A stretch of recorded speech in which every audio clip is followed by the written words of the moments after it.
اس مہینے کے روزے ہوں یا عرفہ کا روزہ ہو یا رمضان کا روزہ ہو، روزوں کے اپنے جسمانی اور نفسیاتی فوائد ہیں اور بعض اوقات انسان کی عقل سے باہر ہے. کوشش ہمیں یہی کرنی چاہیے کہ کوئی مہینہ ایسا نہ گزرے کہ جس میں ہم کم از کم ایک روزہ نہ رکھیں یا 3 دن کے روزے نہ رکھیں، کیونکہ ہر مہینے میں 3 دن کے روزے جو ہیں وہ سینے کا وحر دور کرتے ہیں.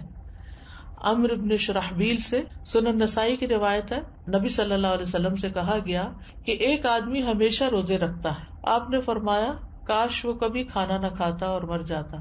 یعنی پسند نہیں کیا نا آپ نے اس بات کو. لوگوں نے عرض کیا 2/3 دنوں کے روزے کیسے ہیں؟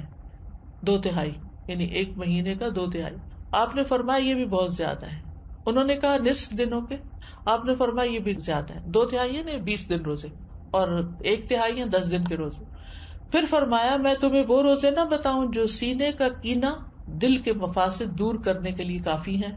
ہر ماہ میں 3 دن کے روزے، تو ہر ماہ میں 3 دن کے روزے ایام 20 کے روزے ہو سکتے ہیں، یا آپ سوموار جمعرات میں سے کوئی ہر ہفتے ایک کر کے، ویسے تو 4 ہفتے بنتے ہیں لیکن 3 ہفتے لے لیجئے اور ایک روزہ ان دنوں میں سے کسی دن رکھ لیجئے. ہر مہینے کے 3 روزوں کا جو اجر ہے وہ بہت زیادہ ہے. زمانے بھر کے روزوں کا اجر لکھا جاتا ہے، یعنی ایک روزہ 10 کے برابر ہے. 10 دن کا یعنی مہینے میں 3 عشرے ہوتے ہیں نا، تو آپ نے 3 روزے رکھے تو وہ 3 عشروں کے برابر ہو گئے. تو سارا سال آپ ایسا کر رہے ہیں تو گویا آپ پوری زندگی روزے سے ہی ہیں. پھر یہ کہ نفس سے شیطان کے وسوسے کو ختم کرتا ہے. سبحان اللہ. روزہ جو ہے یہ باہر دور کرتا ہے. یہ جو وسوسے ہمیں ستاتے ہیں نا، بعض اوقات نعوذ باللہ اللہ تعالیٰ کے بارے میں کوئی ایسی بات ذہن میں ڈال دیتا ہے، کوئی رسول اللہ صلی اللہ علیہ وسلم کے بارے میں، دین کے بارے میں، قرآن کے بارے میں، انسانوں کے بارے میں. شیطان کا تو کام ہی وسوسے ڈالنا ہے. من شر الوسواس الخناس الذی یوسوس فی صدور الناس من الجنۃ والناس. تو روزہ رکھنے سے شیطان کے وسوسوں سے نجات ملتی ہے. شیطان جسم میں خون کی طرح دوڑتا ہے، تو جب ہم زیادہ کھاتے پیتے ہیں، ہماری سرکولیشن زیادہ ہوتی ہے تو اس کی بھی ایکٹیویٹی زیادہ ہوتی ہے. اور جب ہم روزہ رکھتے ہیں تو وہ رگیں تنگ ہوتی ہیں اور شیطان کو تنگی ہوتی ہے تو وہ اپنا کام بہتر طور پہ نہیں کر سکتا. پھر اسی طرح یہ بھی آتا ہے کہ یہ روزے دار کے دل کو کینے، بغض سے اور عداوت سے پاک کر دیتے ہیں. بعض اوقات انسان اپنے آپ سے ہی پریشان اور تنگ ہوتا ہے کہ کچھ لوگوں کے بارے میں اس کے دل میں جو غصہ یا غضب ہوتا ہے وہ نکلتا نہیں.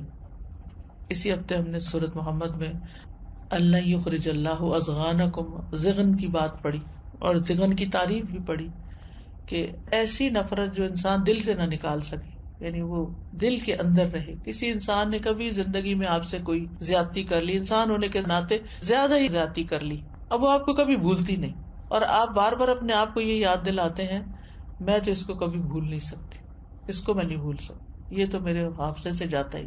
اچھا پھر کیا ہوتا ہے، بیٹھے بیٹھے بھی اگر آپ کو وہ دکھ یاد آئے تو آپ رونا شروع کر دیتے ہیں اور آپ پریشان ہوتے ہیں.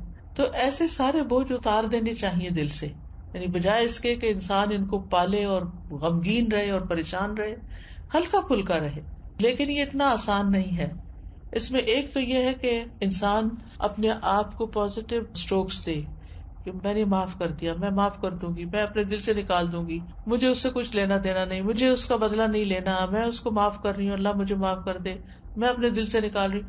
یعنی باقاعدہ پھر وہ امیج بنتے ہیں کہ نکال دیا نکال دیا نکال دیا. اور اس میں روزے آپ کو مدد دیں گے کہ آپ ان مصیبتوں سے باہر نکلیں.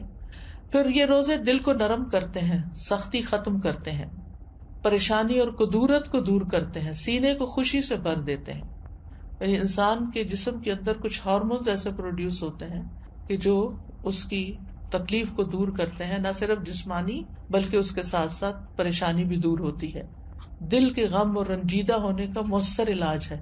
یعنی جس کا دل اکثر غمگین رہتا ہو، اٹھتے بیٹھتے کبھی کسی کی یاد ستائے، کبھی کسی کا رویہ ستائے، تو اس کو یہ پریکٹس شروع کرنی چاہیے، یعنی روزے رکھنے چاہیے. اب تو بہت سی اس پہ تحقیقات بھی ہو چکی ہیں کہ بہت سے جسمانی امراض کے لیے، فزیکل ایلمنٹس کے علاج کے لیے روزے جو ہیں یہ بہت فائدہ دیتے ہیں. خاص طور پر 3 روزے مہینے کے جو ہیں سینے کا وحر دور کرتے ہیں. وسوسہ، کینہ، عداوت، غصہ، کڑنا، جلنا، دل کی سختی، کدورت، یہ ساری چیزیں رفع دفع ہو جاتی ہیں ان روزوں کی برکت سے. امام سیوطی جو ہے وہ نسائی کی شرح میں بحر الصدر جو ہے اس کے بارے میں کہتے ہیں کہ النہایہ ایک لغت کی کتاب ہے، اس کے مصنف کہتے ہیں یعنی یہ کینے اور وسوسے سے باہر ہوتا ہے. ایک قول ہے یہ کینہ اور غصہ ہوتا ہے، ایک قول ہے کہ اس سے مراد عداوت ہے، ایک قول ہے اس سے مراد شدید ترین غصہ ہے. سندھی کہتے ہیں یہ روزے ان کیفیات کو ختم کر دیتے ہیں، یعنی وسوسوں وغیرہ کو ختم کر دیتے ہیں، قدورتوں اور سختیوں کو ختم کر دیتے ہیں. لیکن روزہ اللہ کی خوشنودی کے لیے رکھنا چاہیے، اس نیت سے نہیں رکھنا چاہیے کہ میرے سینے کا کینہ دور ہو جائے. یہ یاد رکھیے، عبادت ساری کی ساری اللہ کی رضا کے لیے ہونی چاہیے، ثواب حاصل کرنے کی نیت سے ہونی چاہیے. یعنی جو روزہ رکھنا چاہتا ہے اس کے لیے ضروری ہے کہ وہ خالص اللہ کی رضا اور ثواب طلب کرنے کی نیت سے روزہ رکھے.